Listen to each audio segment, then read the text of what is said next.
Good morning and welcome to Athena's Bible Study. My name is Athena and I am coming to you from my home in Peggs, Oklahoma. And today we're starting in a new book.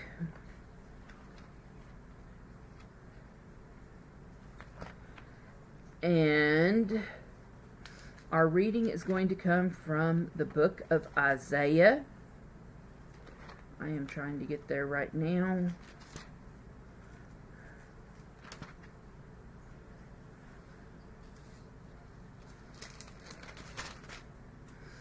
All right.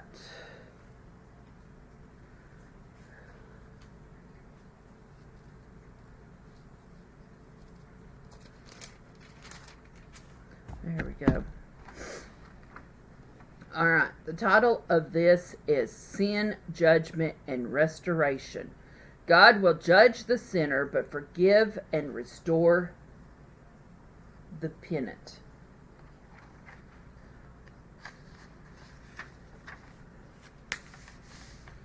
Our lesson for today says Isaiah is the most well-known of the four major prophets, Isaiah, Jeremiah, Ezekiel, and Daniel. The name Isaiah means the Lord gives salvation, which can be viewed as the main theme for this book. Other themes are faith in God, justice, blessing of obedience, and God's judgment. This lesson is focused on God's indictment of the people of Judah for their sinful rebellion. Alright, we are going to start out. Looks like we're going to jump around in Isaiah 1. We're going to read 1 through 4, and then we'll jump down to 10 through 15, and then jump down to 21 through 23. Alright. So, Isaiah 1 through 4. Hear, O heavens, listen, O earth, for the Lord has spoken. I reared children and brought them up, but they have rebelled against me. The ox knows his master, the donkey his owner's manger, but Israel does not know. My people do not understand. Ah, sinful nation, the people loaded with guilt, a brood of evildoers, children given to corruption. They have forsaken the Lord. They have spun the holy city of Israel, or they have spurned the holy city of Israel, and turned their backs on him. Alright, dropping down to verse 10. Hear the words of the Lord, you rulers of Sodom. Listen to the law of our God, you people of Gomorrah. The multitude of your sacrifices, what are they to me? Says the Lord. I have more than enough of burnt offerings, of rams, and the fat of fattened animals. I have no pleasure in the blood of bulls and lambs and goats. When you come to appear before me, who has asked this of you, this trampling of my courts? Stop bringing meaningless offerings. Your incense is detestable to me. New moons, Sabbaths, and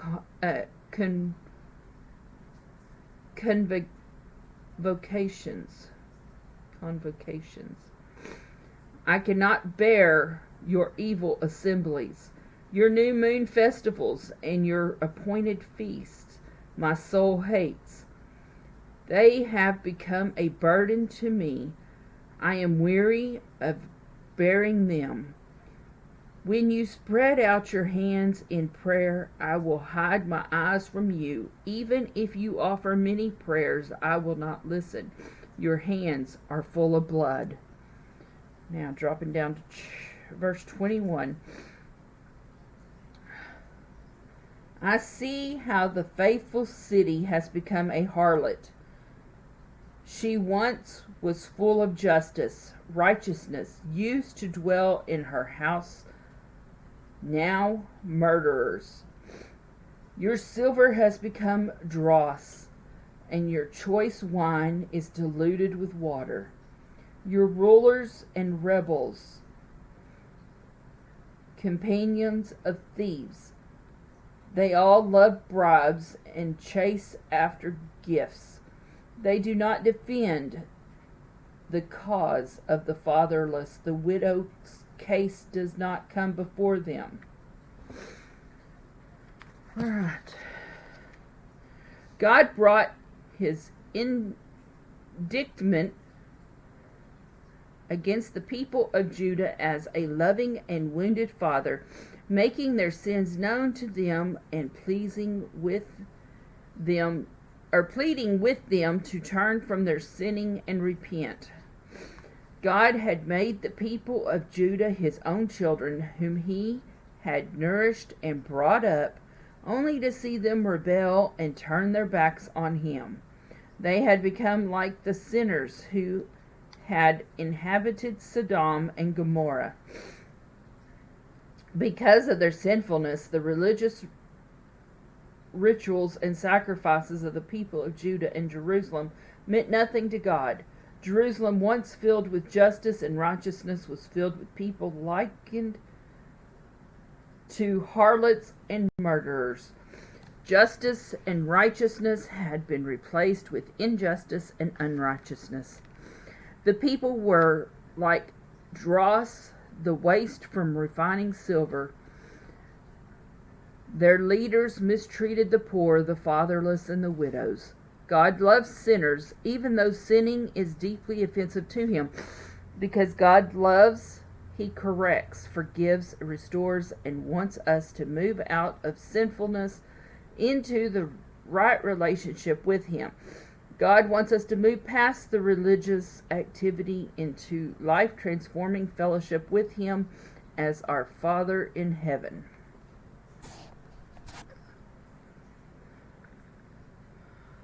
Sorry about that.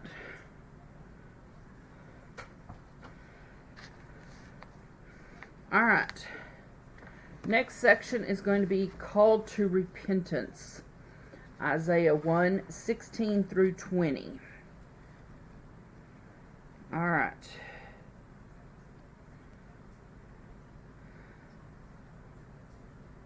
Wash and make yourselves clean and take your evil deeds out of my sight. Stop doing wrong. Learn to do right. Seek justice. Encourage the oppressed. Defend the cause of the fatherless. Plead the case of the widow. Come now, let us reason together, says the Lord. Though your sins are like scarlet, they shall be as white as snow. Even though they are red as crimson, they shall be like wool. If you are willing and obedient, you will eat the best from the land, but if you resist and rebel, you will be devoured by the sword, for the mouth of the Lord has spoken.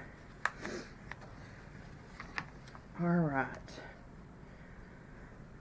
Here we return to God's command to the people of Judah and Jerusalem that they repent of their sins. As these verses show, repentance is a change of mind and attitude, away from hostility toward God to genuinely desiring the right relationship with God. It is also a change in one's living, away from sinning to doing what is right in God's sight. People learn to do evil, and with God's help, they can also learn to do well. God's promise to cleanse from sin calls for a decision. If ye be willing and obedient, then the blessings of salvation will flow. Obedience to God is faith in action, proving that we believe God's word, and willingness to obey God, followed by the action of obeying God, is motivated by faith and trust in God. Without faith, we cannot please God. One of the themes of Isaiah 1:16 through 20 is God's concern for people who are easily oppressed and mistreated by unscrupulous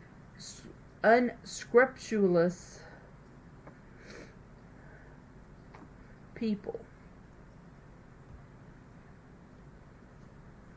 True repentance, cleansing from sin, and faith in God will lead us to be alert to the needs of others so we can be to them instruments of God's compassion, kindness, and generosity.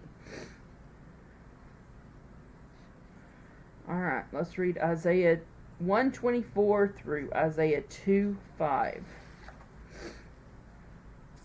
Therefore the Lord God Almighty, the mighty one of Israel, declares, I will get relief from my foes and avenge myself on my enemies. I will turn my hand against you. I will thoroughly purge away your dross and remove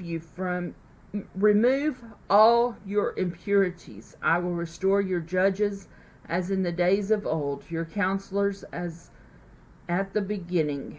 Afterward, you will be called the city of righteousness, the faithful city. Zion will be, where'd I go? Zion will be redeemed with justice. Her penitent ones with righteousness. But rebels and sinners will both be broken, and those who forsake the Lord will perish. You will be ashamed because of the sacred oaks in which you have delighted. You will be disgraced because of the gardens that you have chosen. You will be like an oak with fading leaves, like a garden without water. The mighty man will become tinder, and his work a spark. Both will burn together, with no one to quench the fire. All right, chapter 2. This is what Isaiah, son of Amoz, saw concerning Judah and Jerusalem. In the last days, the mountains of the Lord's temple will be established as chief among the mountains. It will be raised above the hills, and all nations will stream to it. Many peoples will come to say, Come, let us go up to the mountain of the Lord, to the house of God of Jacob. He will teach us his ways, so that we may walk in his paths. The law will go out from Zion, the word of the Lord from Jerusalem. He will judge between the nations and will settle disputes for many people. They will beat their swords into plowshares and their spears into pruning hooks. Nation will not take up the sword against nation.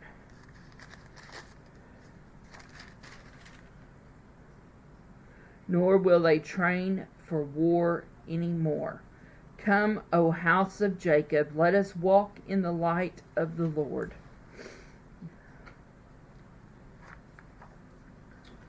All right. The heart of God is revealed in redemptive judgment. His judgment had a purpose and a goal for Judah and Jerusalem. His judgment was not merely punitive, but had to bring about his will and plan for his people. Therefore, Isaiah evoked the full authority of God, saying, Therefore saith the Lord of hosts, Zion will be redeemed with judgment. Isaiah prophesied that in the last days out of Zion shall go forth the law and the word of the Lord from Jerusalem. Christians believe this prophecy was fulfilled in part following the day of Pentecost in Acts 2, when the gospel went forth from Jerusalem, Acts 1:8. And the part about the peace between the nations in 2:4 will be fulfilled when Christ comes again. Through Isaiah, God made known his mission for the whole world, or all nations, to be taught his ways, so as to know and follow him. God sent Jesus Christ because God's plan of salvation always extended beyond Judah, Jerusalem, and Israel to all nations. God's plan and mission must also be our plan and mission.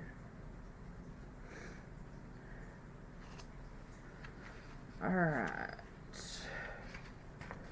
Life-related learning.